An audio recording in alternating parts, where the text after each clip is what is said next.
살아계신 하나님 아버지, 감사와 찬송과 영광을 올려드립니다. 아멘. 오늘도 저희들에게 생명을 주시고 새날을 허락하시고 건강도 주시고 저희들의 발걸음을 아버지의 집으로, 주님의 몸된 교회로, 이 은혜의 보좌 앞으로 옮겨주셔서 주의 이름을 찬송케 하시고 기도를 드리며 생명의 말씀을 전하고 듣는 자리에, 주의 이름을 예배하는 자리에 저희들이 있게 하시니 감사합니다. 아멘. 아버지 하나님, 이 시간 하나님 앞에 나온 한 심령들 저희들에게 하늘문을 여시고 성령으로 함께 하셔서 아멘. 하나님의 말씀을 전하고 들을 때에 주의 성령이 저희들의 심령에 임하셔서 하나님의 뜻과 하나님의 마음을 온전히 듣고 느끼고 깨닫는 시간 되도록 이 시간을 주장해 주옵소서. 아멘. 예수 그리스도 이름으로 축복하며 기도 올리옵나이다.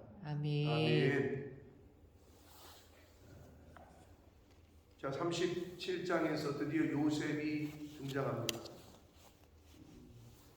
12장부터, 창세기 12장부터 마지막 50장까지는 아브라함과 이삭과 야곱과 요셉의 이스라엘의 초대 4대 족장이라고 할 수 있는 4명의 인물에 대해서 이제 이야기가 전개되는데, 이제 드디어 아브라함과 이삭과 야곱을 거쳐서 이제 요셉이 등장합니다.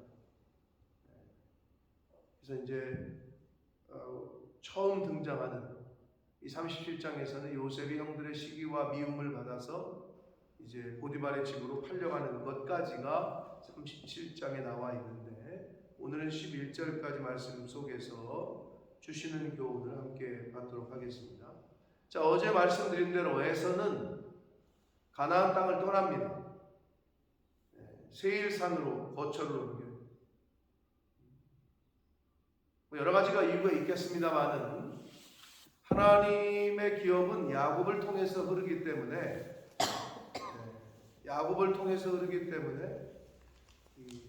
에서가 가나안 땅을 떠난 데에는 하나님이 주도적으로 역사하시고 하나님의 섭리가 있었음을 엿볼 수가 있어요. 아브라함에게 하나님이 젖과 꿀이 흐르는 땅으로 주신 땅이 가나안 땅이었단 말이에요. 그런데 에서는 그곳을 떠나요. 여러 가지가 이유가 있겠습니다만, 그런데 오늘 37장에서 이 37장을 시작하면서 야곱이 가나안 땅, 곧 그의 아버지가 거류하던 땅에 거주했다 라고 밝히고 있어요.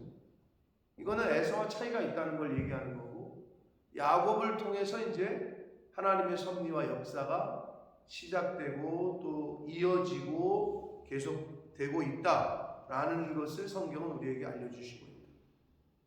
그러므로 저와 여러분은 내가 있어야 할 곳을 있어야 되고, 하나님이 있으라고 한 곳에 있어야지, 내가 원하는 곳이 아니라 하나님이 거주하라고 하신 땅에 그곳에 있어야 될 줄 믿습니다.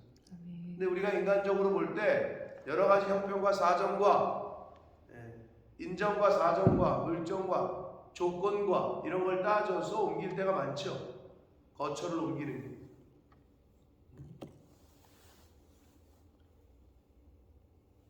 마찬가지로 교회도 마찬가지예요. 하나님이 나에게 가라 하신 곳, 하나님이 섬기라고 하신 곳, 그곳에 있어야지 조건과 상황과 형편과 사정을 따라서 직장 옮기든, 물론 직장도 옮기는 것도 중요하죠. 그것도 기도해야 돼요. 집을 이사하는 것도 중요하죠. 그것도 기도하고 해야 돼요. 그러나 교회를 옮기는 것도 이거는 굉장히 중요한 문제입니다. 그래서 하나님이 나에게 있으라 하신 곳이 어딘가 하는 것을 잘 교훈받아서 그곳에 있어야 하나님의 섭리 안에, 하나님의 언약 안에 거하게 됩니다. 에서는 그곳을 벗어났고 야곱은 그 안에 있었던 거예요. 성경은 아주 분명하게 얘기를 합니다. 그래서 그의 아버지가 거류하던 땅에 거주했다라고 말씀합니다. 결국 아브라함, 이삭, 야곱 이렇게 이어지는 거죠. 그러면서 야곱의 족보를 이야기합니다. 그런데 요셉부터 얘기를 해. 요셉. 그러니까 결국은 창세기 15장에서 아브라함에게 횃불 언약을 말씀하실 때 너의 후손이 400년 동안 객이 될 거야. 이방 나라에. 그러니까 이제 이집트의 애굽의 종살이를 하기 시작한단 말이에요. 그런 과정에서 요셉을 통해서 하나님이 이제 역사를 하시죠. 그래서 아브라함과 이삭과 야곱과 요셉으로 이제 이어지는 거죠. 그거를 이제 알려주시는 거예요. 그래서 요셉이 17세의 소년으로서 그의 형들과 함께 양을 칠 때에 그의 아버지 아내들 비라와 실바의 아들들과 더불어 함께 있었다. 그가 그들의 잘못을 아버지에게 말하더라.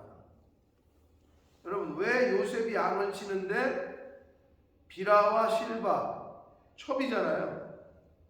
네. 첩의 아들들과 함께 있었을까요? 뭐 형들의 미움을 받아서겠죠. 레아와 라헬의 아들들이 어떻게 보면은 서자들과 함께 있도록 이제 왕따를 당하고 있는 상황이었으니까 함께 있었다. 그러니까 레아와 라헬의 아들들, 그러니까 레아의 아들들 6명이 이제 왕따를 시킨 거죠. 어떻게 보면. 라헬의 아들은 누구예요? 요셉, 베냐민. 요셉, 베냐민이잖아요. 그러니까 이제 레아의 아들들이 왕따를 시킨 이유가 아버지가 라헬을 더 사랑했다라는 것도 알 수 있었을 거고, 자기 엄마보다는. 그러니까 요셉을 더 사랑하니까 형들 입장에서는 왕따를 시킬 수밖에 없었지. 그러니까 첩의 소생들과 넌 놀아라. 뭐 이렇게 된 거죠. 또 하나, 왕따를 당한 또 하나, 올곧은 성품이에요. 그들의 잘못을 아버지에게 말하는. 형들 입장에서는 아주 꼴보기 싫은 거지. 가뜩이나 편애를 하는 판인데 저게 우리의 잘못을 자꾸 아버지에게 가서 이른단 말이에요. 그러니까 요셉의 성품을 성경은 좀 이렇게 이야기하고 있는 거예요. 거짓과 타협하지 않는 성품, 올곧은 성품. 여러분, 정직하게 살고 이 세상에서 올곧으면 왕따를 당할 수밖에 없어요. 근데 타협하면 이 세상 살 동안에는 편할 수 있어요. 그러니까 이게 지혜로워야 해요. 타협을 해서는 안 되고, 근데도 너무 이 세상에서 그들과 반목하고 등지고 또 살면 안 된단 말이에요. 그러니까 뱀같이 지혜롭고 비둘기같이 순결하라. 그러니까 지혜롭고 순결해. 이 두 가지를 잘 병행을 해야 이 세상을 우리가 등지고 사는 사람이 아니기 때문에 이 세상에서 그들에게 복음을 전하고 예수가 하나님이 우리를 통해서 보여줘야 되고 들려줘야 되기 때문에 그들과 또 등을 지고 싸우면 안 된단 말이에요. 그 영혼들과. 근데 아무튼 이 요셉은 굉장히 올곧은 성품이었음을 보여줍니다. 물론 다른 의미에서는 아버지가 편애를 하니까 아버지의 사랑을 독차지하기 위해서 뭐 이렇게 행동하실 수도 있다. 뭐 그렇게 볼 수도 있으나 잘못을 보고 그냥 넘어가지 못하는 그런 성품이었음은 짐작할 수 있습니다.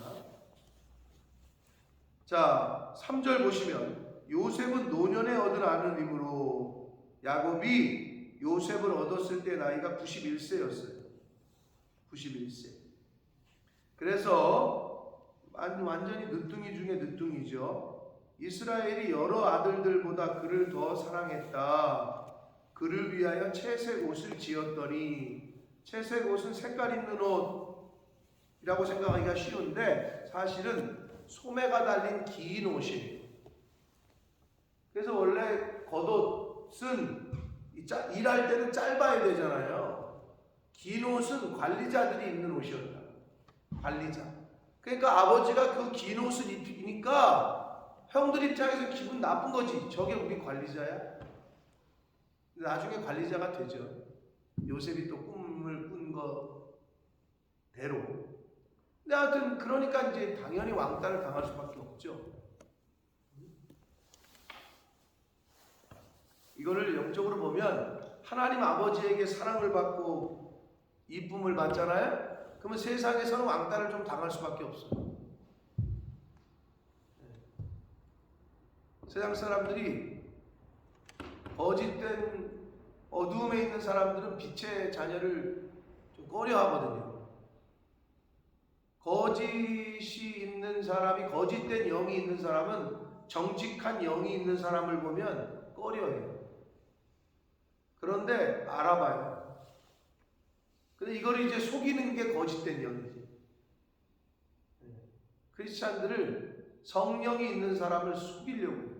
그런데 성령이 있는 사람이 성령으로 충만하지 않고 그러면 속아요. 그 거짓된 영이. 그러니까 이게 정신 똑바로 안 차리면 분별할 수가 없는 거죠. 자, 채색 옷은 소매가 달린 긴 옷이다. 근데 형들이 이 요셉과의 이런 관계가 된 거는 어느 부분은 야곱이 그 이 원인을 제공했어요. 편애한 게 사실이야. 부모는 자식을 편애하게 되면 형제들이 어떻게 해요? 싸움 나죠. 오늘날이나 이거는 뭐 어디나 마찬가지예요. 네? 부모가 어떤 한 자식을 편애하잖아요? 그러면 싸움 나요. 그런데 야곱이 요셉을 편애한 건 사실이에요. 왜? 자기가 사랑했던 여자의 아들이고 막내 아들 격이고, 물론 베냐민이 있었지만, 그러니 뭐 안 사랑할 수가 없었던 거죠. 그런데 그 결과 형들의 미움을 받게 됩니다. 그의 형들이, 아버지가 형들보다 그를 더 사랑함을 보고 그를 미워하여 미움을 받잖아요. 그에게 편안하게 말할 수 없었다. 그러니까 관계가 안 좋다는 거죠. 형들과의 관계가. 그런데다가 요셉이 또 직군 꿈을 갖다가 형과 아버지에게 다 얘기를 해요. 이게 순진한 건지 아니면은 너무 꿈이 좋으니까 얘기를 한 건지. 물론 배후에는 하나님의 역사하심이 있는데, 자, 하나님께서 요셉에게 꿈으로 보여주시기를, 첫 번째 꿈은 우리가 밭에서 곡식단을 묶더니 내 단은 일어서고 당신들의 단은 내 단을 둘러서서 절하더이다. 자, 요셉이 중심이죠. 그리고 형들은 주위에 둘러서서 절을 한다. 그러니까 형들이 네가 우리의 왕이 되겠느냐, 네가 우리를 다스리겠냐, 더욱 미워하죠. 9절, 요셉이 다시 또 꿈을 꿔요. 그의 형들에게 또 말해. 그냥 가만히나 있지 왜 자꾸 말을 하는지 모르겠어요. 이르되 내가 또 꿈을 꾼즉 해와 달과 11별이 내게 절하더이다 라고 이야기합니다. 처음에는 형들의 단이, 곡식단이 절한다 그러다가 이제는 그 정도가 아니야. 해와 달과 별이 절을 한대.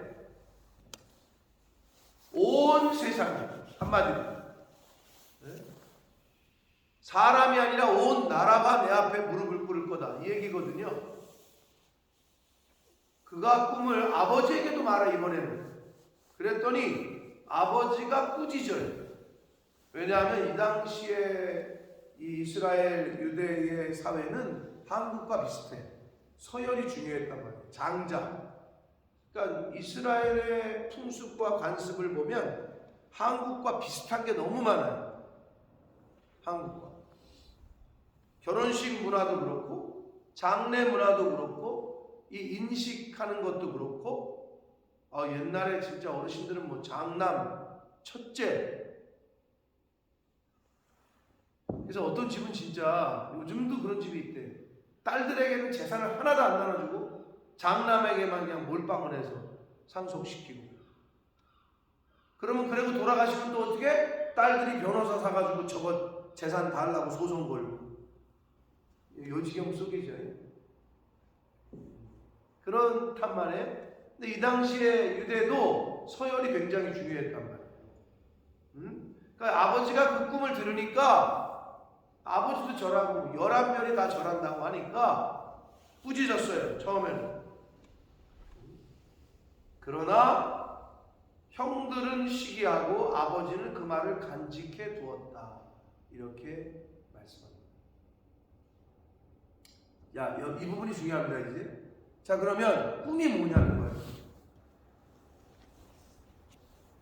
구약 시대에는 하나님께서 꿈으로 계시를 해주셨어요. 하나님의 뜻을 보여주셨다. 자, 제가 지난 주일날 하나님의 특별 계시가 뭐라고요? 말씀, 성경이라고 했어요. 그러면 이 꿈은 오늘날의 말씀에, 자, 그러면 계시를 하나님의 말씀을 주의 종이 선포를 해요. 둘 중에 하나예요. 어떤 사람은 그 얘기를 가슴에 간직해두는 사람이 있고, 어떤 사람은 시기, 질투 또는 그냥 한 귀로 듣고 한 귀로 흘리는 사람이에요. 자, 요셉의 꿈을 아버지는 간직해두었어요. 그러나 형들은 그냥 그 꿈을, 그 계시를 그냥 시기하고 미워하고 질투하고. 하나님의 말씀을 똑같이 전하는데 어떤 사람은 너무 은혜가 됐습니다. 어떤 사람은 시험 받았습니다. 입을 삐죽삐죽거리고. 왜 그러냐는 거예요. 근데 여기서는 똑같아요.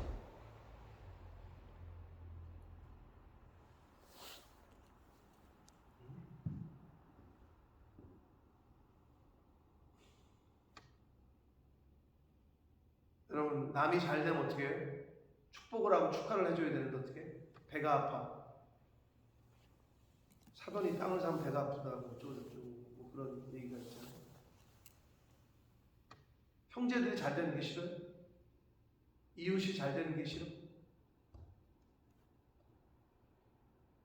성경에 잠언 14장에 3절에 이렇게 말씀합니다. 마음의 화평은 육신의 생명이나 시기는 뼈를 썩게 한다. 누구를 시기하잖아요. 뼈를 썩게 한다. 근데 화평한 마음은, 화평한 사람은 시기심이 없다는 거예요. 시기심이 있는 사람은 절대 마음이 화평할 수가 없어요. 성령은 화평해, 평강해. 예수님이 부활하시고 나서 하신 첫 번째 말씀, 평안할지어다. 에이레네 샬롬. 화평한 사람은, 즉 성령 충만한 사람은 절대 시기, 질투 이런 게 같이 거할 수가 없다고요.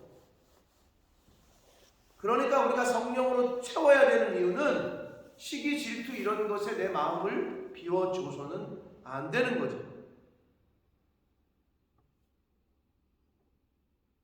나는 내가 하는 일은 안 되고 왜 저 사람은 잘 되고, 내 자식은 안 되고 저 사람은 잘 되고, 내가 하는 사업은 안 되고 저 사람이 하는 일은 잘 되고, 그럴 수도 있지. 근데 거기에 시기, 질투가 들어가는 거야.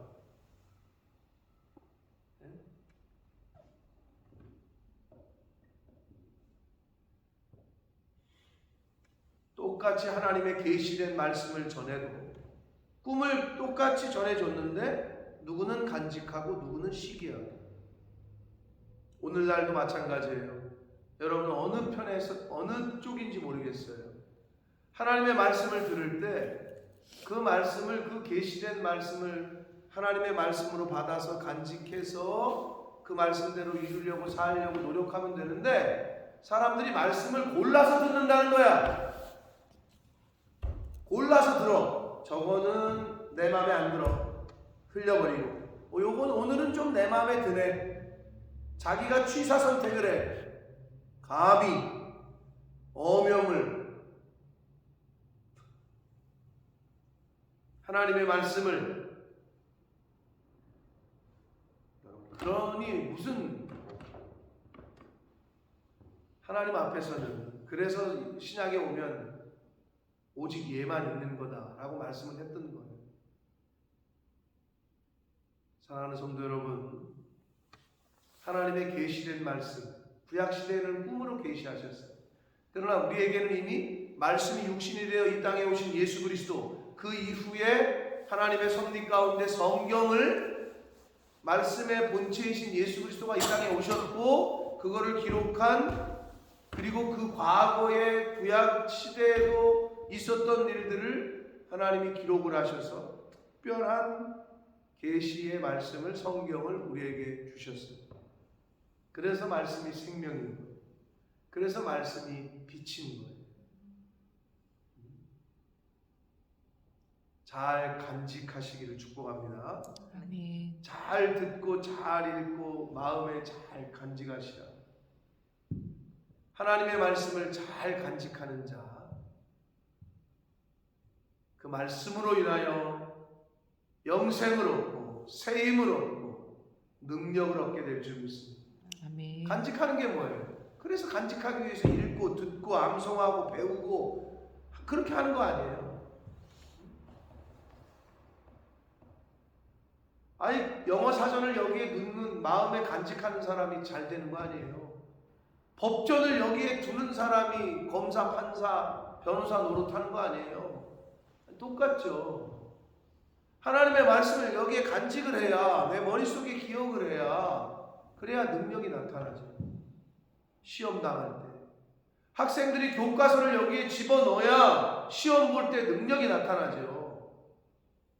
100점 받고 1등하고 장학금 받고 상 받듯이 하나님의 말씀이 내 안에 있어야 능력이 나타난다고, 우리의 인생 가운데. 잘 간직하는 저와 여러분 되시길 축복합니다.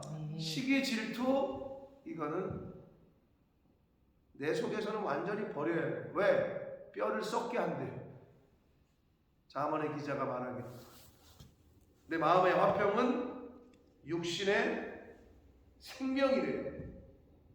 와, 그렇죠. 속이 화평한 사람은 생명이에요. 근데 속이 화평하지 않고 시기, 질투 이런 걸로 가득하면 어떻게? 속이 썩기 시작하는 거지. 그러니까 암 걸리고 막 그러는 거예요. 스트레스 받으면. 여러분, 세상 의사들이 그러잖아요.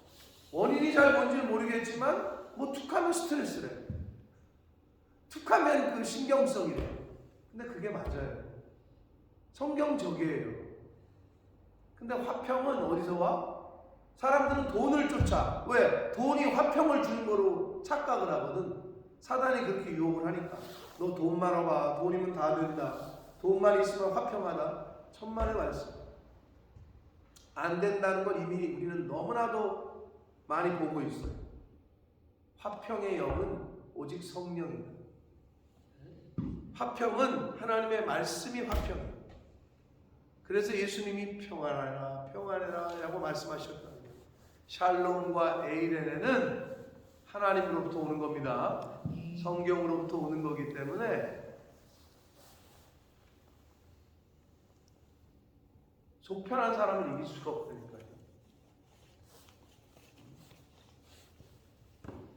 하나님의 계시된 꿈, 하나님의 계시의 말씀을 오늘 하루도 잘 가슴에 간직하시고 사셔서 그 마음의 화평과 평안과 기쁨이 넘치는 복된 한 날이 되시길 예수 그리스도 이름으로 축복합니다. 아멘. 살아계신 하나님 아버지, 감사와 찬송과 영광을 올려드립니다. 아멘. 아버지 하나님, 요셉의 말을, 요셉의 꿈을 들은 아버지 야곱은 그 마음에 그것을 간직했으나 형들은 시기하고 질투하고 무시하고 한 것을 말씀을 통해서 오늘 보고 듣습니다.